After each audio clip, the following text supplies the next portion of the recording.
یو یهودي خپل زوی ولېږه بازار ته ولېږه وي سودا راوړه خبرې ته ډېر توجه کوئ د ما محترم یهودي بچی ولېږه بچیه سودا راوړه د بازار نه دا بچی چې لړه چې د مسجد نبوي په جومات تېرېده چې ویې کتل د 14مې سپوږمۍ غوندې رڼا ورته ښکاره شوه ټول څوک سره سبحان الله ووایي چې ویې کتل هغه د مسلمانانو پیغمبر محمد رسول الله صلی الله علیه وسلم ناست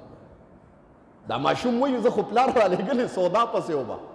زه په دروازه کې وکتم ما د جانان مخ مبارک ته کتل ماشوم دی د ما محترمو خبرې ته توجه کوئ نن د اختر روز ده انشاءالله د نبی علیه السلام د رحم خبره کوم تاسو ته ماشوم وایي ما د نبی علیه السلام چهرې مبارکې ته کتل او ولاړم غلی غلی ګورم نبی علیه السلام مبارک د سترګو په طرفونو کې ما ته ګوري او مسکې مسکې کېږي وایي زه پلار صبحي وخت کې رالېږلی یم او تر ماښامه پورې ما د محبوب د چهرې دیدار کو د ما محترم هغه څه پاک ماشوم او زه تاسو ته یو ناشنا خبره نه کوم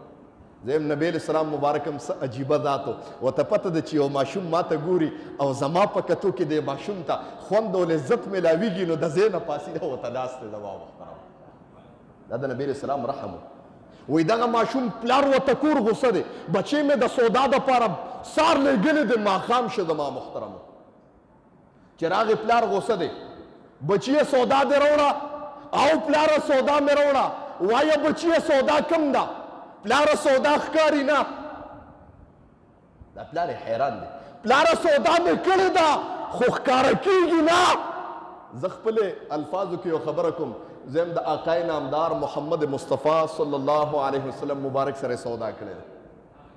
د هغې فیوزات یې کور ته راوړي دي په سینه کې د ماما پلاره سودا مې کړې ده نه ته محسوسولی شي هغه سودا او نه هغه سودا تا ته ښکاره کېږي د ما محترمو توجه کوئ ډېره وی په سبا بیا شو ماشوم له خوب نه وردي د شپې چې کله به سبا کېږي چې هغه نوراني چهره او د 14مې سپوږمۍ به کله وینم وی چې بیا سنګسار شو بیا ماشوم راووته چې ویې کتل هغه د جومات په ګیټ کې پټ پټ آقای نامدار محمد مصطفی صلی الله علیه وسلم مبارک چهرې مبارکې ته ګوري او تماشې کوي ماښام شو بیا کور ته لاړه پلار ورته وایي وایه بچیا ته سار ځې ماښام راځې وایه ستا دا وخت دا ورځ څنګه تېرېږي پلار ته یې پته ولګېده چې زما بچې د پیغمبر دیدار له ځي زما بچې د پیغمبر دیدار ته د جومات په کوڅه کې ناست دي معامله بدله شوه پلار بچي باندې راکېښودل پلار یهودي دی د پیغمبر عظیم سخت دشمن دی بچي یې وټکو بچي یې داسې وټکو چې د مرګ په بستره باندې سملو زما محترم خبرې ته توجه کوئ نه وی بچی بیمار شو د ما محترم ماشوم بیمار شو او د مرګ په بستره باندې پروت دی الله دې معفو کړي نن خو زما او ستا ماشومان دي خفه کېږئ ما نن زما او ستا ماشومان دي قسم دې که تا ورته د پیغمبر محبت که تا ورته دین هم ښولي مونږ زه اکثر تقاریر کویم چې خپلو بچو ته د پیغمبر د سیرت قیسې کوئ د پیغمبر د سیرت قیسې د ما خپل زوی دی لا په خبر هم نه پوهي زه ورته هسې یو واقعه شروع کوم د نبي علیه السلام هغه ناست دی داسې داسې کوي زم کېدی شي دی اوري زړه کې دغه پیدا شي د ما محترمو د ما وړوکې زوی دی د 2.5 کالو تا خپل بچي ته د پیغمبر په باره کې چېرته څه خبره نه ده کړې نو هغه ماشوم بیمار شو د ما محترمو توجه کوئ او داسې بیمار شو چې ډډه نه شوه بدلولی دومره سخت بیمار شو یهودي ته پته ولګېده چې بچی مې مړ کېږي هغه بعد خلک یې که نه چې په کور یې راشي یو کس یاره جي زه تعویز نه منم جي زمونږ علي صاحب تعویز نه منم بلکل د کور نه یو سړی روک شو هغه سړی چې راغی د مولوي صاحب تېرې جي زموږ د کور نه یو کس روک شوی دروازه مې روک شوی دی یو تعویز راله ولیکه ما پلار ورته ته چې تعویز نه منې په خپل کور یې راله د ما محترم وکړه وایي دغه یهودي چې او د پیغمبر دشمن د پیغمبر سره بغض و کنزل به ورته نعوذ بالله من کول خو چې کله بچی بیمار شو وفات کېده وفد پیغمبر پسې کس ولېږه راشه چې زما زوی د مرګ په بستره په ځلکدن پروت دی حضرت زما زوی مړ کېږي نبی علیه الصلاة والسلام مبارک صحابو ته اعلان وکړو او عمره او ابو بکره اے علی او عثمانه او بلاله صحابه را جمع کړل آقای نامدار محمد مصطفی صلی الله علیه وسلم مبارک یو عاشق رسول ماشوم دی د ما محترمو که په خپلو الفاظو کې یو ماشوم دی عاشق رسول دی د مرګ په بستره باندې پروت دی نن تاسو ته خبره کوم د مرګ په بستره پروت دی محمد رسول الله صلی الله علیه وسلم سره د هغه کسانو را روان دی چې د هغه کسانو په باره کې زما رب فرمایلی دي چې د پیغمبر شاګردان داسې دي چې په اسمان ته زه خوشحاله او په ځمکه ته زما محمد پیغمبر محمد رسول الله خوشاله دي زما نبی اسلام سره د صحابو د ماشوم عاشق رسول د خپل عاشق ماشوم دی جی د مرګ په بستر پروت ته چې کور ته راغی ویلی د ماشوم سترګې نه غړېږي ډډه نه نشي بدلولی آقای نامدار محمد مصطفی صلی الله علیه وسلم مبارک د ماشوم سر ته کېناستو گویا ماشوم طرف نشي بدلولی سترګې نشي غړولی نبوت والا دست په تندي باندې کېښودو نبوت والا دست په ټول وجود والا راښکه ماشوم سترګې نشي غړولی زما پیغمبر والا خپل لاس مبارک په سترګو باندې راښکه چې ماشوم سترګې کولو کړې وی کتل د والضحا چهره گویا د څوارلسمې سپوږمۍ محمد رسول الله صلی الله علیه وسلم سر ته ناست و زما محترم یا خو ماشوم مړ کېده یا پکې ساه پیدا شوه نبی اسلام مبارک ته پته ولګېده حالات ورته معلوم شي چې ماشوم وفات کېږي نن د عاشق رسول د ماشوم عاشق رسول چې نبی اسلام مبارک سر ته ناست توجه کوي د ما محترمو وایي چې کله نبی اسلام مبارک ورته ووې کلمه ووایه ماشوم ته د کلمې تلقین کوي کلمه ووایه ماشوم سترګې نشي غړولی هغه ماشوم په داسې سترګو کې پلار ته وکتل چې پلار خو مې یهودي دی توجه کوئ خبرې ته ډېره خبره اخیری نقطه درته ویم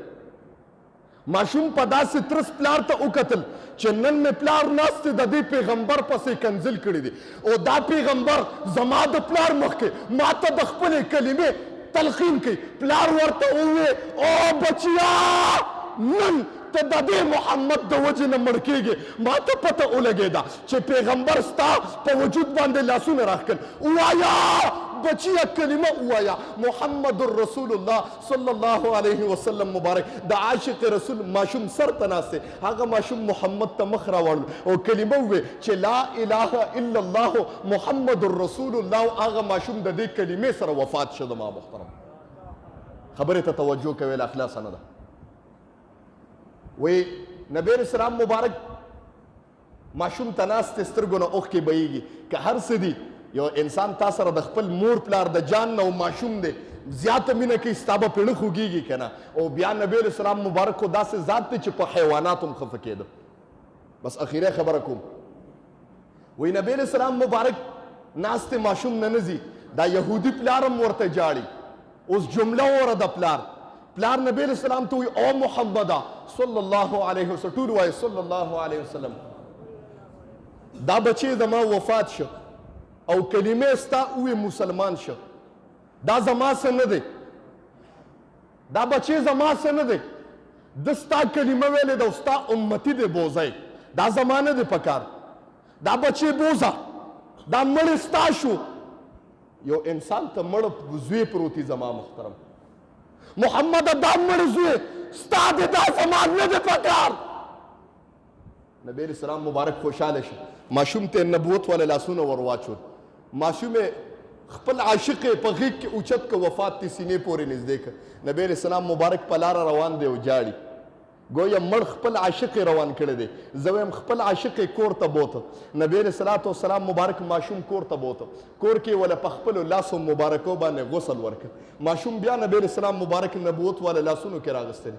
مقبرې ته روان کړی دی نبی اسلام مبارک مقبرې ته چې بوته صحابه وی د الله رسول راکړه چې کوزي کو قبر ته نبی اسلام سترګو نه اوښکې بهیږي نبی اسلام وی نه دا به زه خپله محمد زه محمد به خپله کوزوم نبی اسلام مبارک چې ماشوم ونیو قبر ته لاندې کوزي سترګو نه اوښکې بهیږي گویا د هغه ماشوم د یو خو دا چې د هغه نبوت والا خپې د هغه قبر ته کوز شوې په کوم قبر کې چې نبوت والا خپې ولګېږي هغه د جنت ته باغیچو نه باغیچه ګرځي ما خبره وکړه د محمد رسول الله صلی الله علیه وسلم د سترګو نه اوښکې بهیږي. هغه قبر ته د نبی اسلام مبارک د سترګو اوښکې لاړې. نبی اسلام مبارک ماشوم لاس کې نیولې دی، سینې پسې نیولې دی چې کله قطع قبر ته سپاري، قبر ته یې کوز کړ. نبی اسلام مبارک په پنجو باندې ولاړ دی، اسمان ته وکتل، الله دا ماشوم زما عاشق دی، رب دا زما عاشق دی، په دنیا کې ته زه خوشحاله یم، خدای په اسمان ته ته خوشحاله شه. چې کله بره راوخته نبی علیه صلات وسلام مبارک نه صحابو تپوس وکړه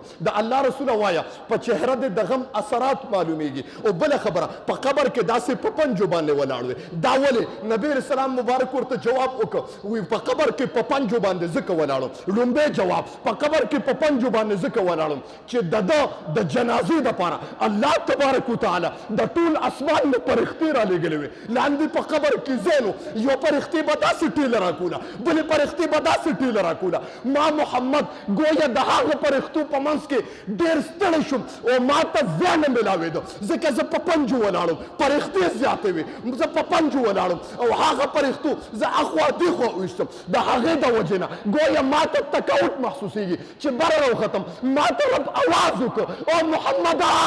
مه خفه کېږه، د دې ماشوم ما په جنت کې د اعلی مقام انتظام کړی دی. د ما محترم دا عاشق رسول چې ماشوم د ما محترم منګ او تاسو دې سوچ وکړو. یا رسول سلام علیکا، یا حبیب سلام علیکا، صلوات